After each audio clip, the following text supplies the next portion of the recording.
Hi everyone. Today, you'll hear a brief summary of the movie Jumper and Joe. At 15 years old, David was just an ordinary high school student. He liked a girl named Millie, who was passionate about traveling. David gave her a crystal ball as a gift. However, a local bully named Mark took the gift from Millie and threw it into a river. The crystal ball landed on the ice, and David went after it. Unfortunately, the ice beneath his feet cracked, and he fell into the freezing water. Swept away by the current, David didn't drown but instead teleported to a library. That's how he discovered his superpower for the first time. David returned home to his strict father, who immediately started another argument. Frustrated, David teleported back to the library. After some thought, he returned home again, packed his things, and decided to move to another city. Poor Millie cried bitterly, believing her friend had died. However, later that night, she found the crystal ball outside her house and realized David had survived. Our hero started a new life in New York City. He rented the cheapest room in a local hotel and spent every day practicing his teleportation abilities. It didn't always go smoothly, but David was determined. One day, David noticed a bank building and decided to rob it. He entered the restroom and teleported straight into the bank vault. David stole one bag of money, then another, and another. Soon, his bed was covered in cash. When the bank employees discovered the theft, they called the police, FBI, and security services. The robber somehow broke into the vault without even opening the reinforced door. But how was that possible? For 8 years, David enjoyed his newfound wealth. He lived a luxurious life in a magnificent mansion in New York City. Then, one day, our hero gets bored and teleports to a new and interesting place. One evening, David appears in a London bar and flirts with a beautiful blonde. One of the patrons watches him curiously. After a few cocktails, David and the blonde leave the bar and spend the night together. The next morning, David wants to go surfing, but the ocean is completely calm with no waves. However, that's no problem for him. He teleports to Fiji, enjoys the most incredible waves, and then relaxes on the Sphinx statue in the middle of the Egyptian desert. Meanwhile, we see a dark-skinned, gray-haired man torturing someone and calling him an abomination. The poor man is electrocuted and threatened with a sharp knife. It turns out he could teleport too, and he's being punished for it. David knows nothing about this and peacefully returns home, where he is confronted by the same dark-skinned man.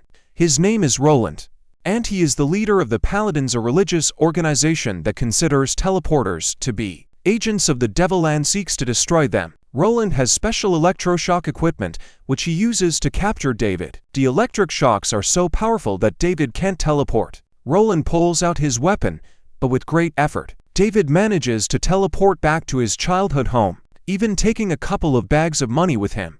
David then finds the house where Millie used to live and meets her mother, who tells him that Millie works at a local bar. David heads there immediately. When he spots Millie behind the bar, he gets so nervous he considers leaving. But then, he runs into his former bully, Mark. At that moment, Millie notices David. Mark, drunk and aggressive, starts harassing her, prompting David to step in and defend her.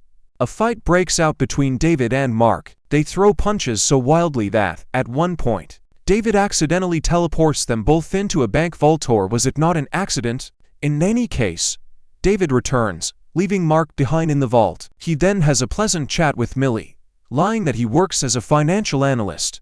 Millie is surprised, as she remembers David being terrible at math. David invites her to fly to Rome, knowing it's a childhood dream of hers. Of course, she agrees.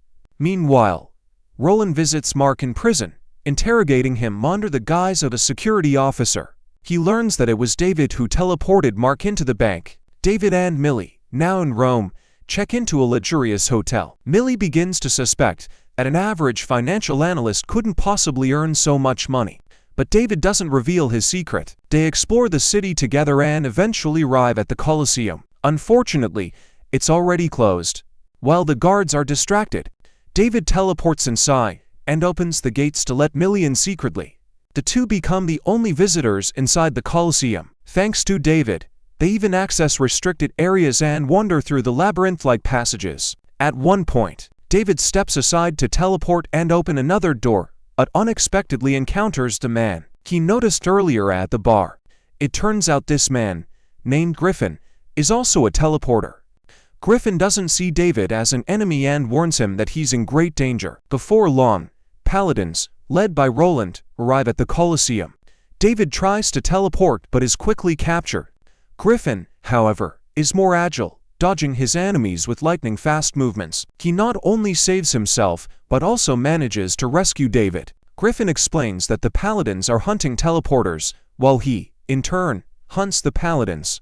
When a Colosseum staff member shows up, Griffin teleports both himself and David to a secret hideout he uses to evade his pursuers. David immediately teleports back to save Millie, leading her out of the Colosseum. However, as they exit, he is arrested and taken to the police station. Millie tries to free him, but no one listens to her. Suddenly, someone very influential arrives: Mary, David's estranged mother who abandoned him in childhood. Mary is revealed to be one of the senior paladins. She helps her son escape before other paladins arrive. David finds Millie, lies that he was released, puts her in a taxi, and sends her to the airport. He gives her a plane ticket and shows her a bag full of money. David tells her they must part ways. Millie boards her flight with tears in her eyes. Meanwhile, Roland visits David's father, William, at his home. William confesses that he last saw his son 8 years ago. Roland notices a photo of Mary in the house, which surprises him greatly. It turns out the senior paladin has a son who can teleport.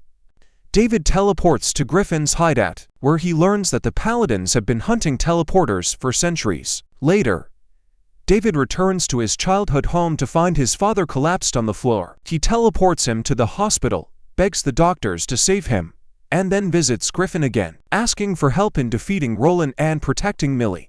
Griffin refuses and abandons David in the middle of a desert. Determined, David follows Griffin persistently, refusing to leave him alone. Griffin grows furious, but David remains resolute. The two end up racing through the city at night in Griffin's luxury Mercedes, which Griffin skillfully teleports along with them.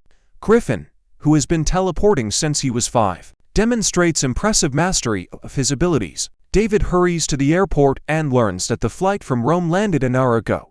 He heads to a bar but doesn't find Millie there. He eventually locates her apartment, where, fortunately, she is safe and unharmed. Soon after, a car with paladins arrives at Millie's apartment. David confesses to her that he robs banks and reveals his teleportation abilities. Taking her to Griffin's hideout, the paladins, using special equipment, track the fresh portal in Millie's apartment and follow them to the hideout. Griffin notices David and Millie's arrival and is furious, realizing the paladins will soon show up. The paladins storm the hideout, and chaos ensues as a fierce battle breaks out between the teleporters and the paladins. Roland brandishes his dagger again, but Griffin saves David once more. He steals a paladin's quad bike, intending to escape, while Millie runs to save David. Griffin returns, teleporting a massive bus into the battlefield. Roland survives, and Griffin attempts to set him on fire. As they fight furiously, Millie frees David and begs him to take her somewhere safe. However, before David can act, Griffin and Roland return. Roland grabs Millie and takes her with him. David desperately wants to save her, but Griffin has other plans. He has prepared a bomb, intending to eliminate all the paladins, even if it means sacrificing Millie. David strongly opposes the plan, steals the detonator, and teleports away. Griffin chases him, and they teleport across the globe, fighting over the detonator without a moment's pause. Eventually, they find themselves on a battlefield in Chechnya. David lures Griffin into high-voltage wires that disrupt his teleportation abilities, leaving Griffin stranded in Chechnya. David teleports to Millie's apartment, only to realize it's a trap. The paladins capture him immediately, chaining him to the wall. David cannot teleport on his own but can do so with Millie. He grabs his beloved and makes the most incredible jump. The apartment floods with water, and all the characters begin to drown. With his last bit of strength, David teleports himself and Millie to the same library he had stumbled upon 8 years ago. However, Roland ends up there as well. David seizes Roland and teleports him to the Grand Canyon. He spares Roland's life on the condition that he stops pursuing him. David then returns and finds his mother, Mary. It turns out that all these years, Mary had been protecting him and hiding the truth of his existence from her paladin colleagues. When David teleported for the first time, Mary left the family to prevent him from being harmed. David bids his mother farewell and returns to Millie. The weather outside is freezing, and Millie asks him to take her somewhere warm. For David, that's the easiest thing in the world.